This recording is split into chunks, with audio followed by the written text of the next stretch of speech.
The HOA built 35 homes on my land and I just opened the dam. This is the story of how it all went down.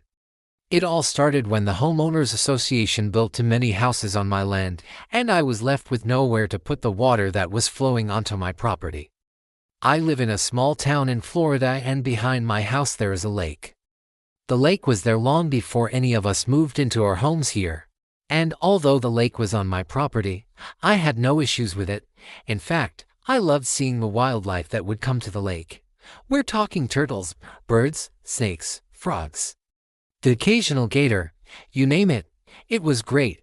However, one day while I was relaxing by the lake, I saw something that made me very angry. I saw the neighbors' kids jumping off their dock into the lake, and they were doing cannonballs. It was at that moment that I decided to drain the lake and get rid of it once and for all. I didn't want my neighbors using my lake anymore. As the lake began to dry up, a bunch of turtles came crawling out of the lake onto my driveway. At first I thought about catching them and putting them back into the lake, but then I realized that if I moved them, I would be charged with animal cruelty. I called animal control, but they said it was not their problem. So I ended up calling a local turtle rescue, and they came and took all the turtles away from my property. I never thought this story could get any worse until I read the comments. One comment that stood out to me was, "Don't forget about the gators. Gators do live in that lake, and there are some pretty big ones." At this point, I was desperate. I called the police and told them about the alligators in my backyard. But they said that unless an alligator was on my front lawn, they couldn't help me. I told them I wasn't going to wait for someone to get hurt, and I insisted that they come and take the alligators away. Finally, they agreed to send someone out. When the man arrived, he told me that he was from Animal Services, not the police. He asked me why I wanted the alligators removed. I explained the situation to him, and he replied, "You can't keep them in a bathtub full of water, lady. They need a bigger body of water." That's when I knew that I had to take action.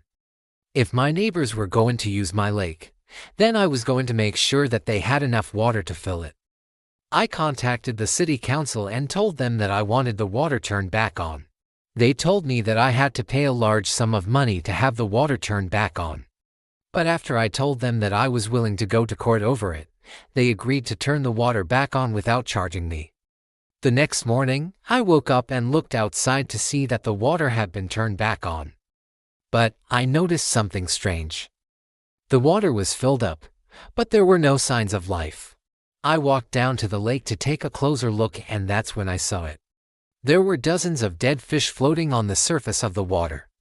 I immediately called the police and told them that my neighbors had poisoned my lake. But they didn't believe me. They told me that there was nothing they could do and that I should just remove the dead fish and move on. At this point, I was furious. These people had destroyed my property and I was going to make them pay. I hired a lawyer and we went to court. The judge ruled in my favor and ordered my neighbors to pay me a large sum of money for the damage that they had caused. I was also able to get the HOA dissolved, and the homes that were built on my property were demolished. Now, whenever I walk by the lake, I can't help but smile knowing that justice has been served. Thank you for watching my story. If you enjoyed it, please hit the like button. And if you want to hear more stories like mine, stay tuned.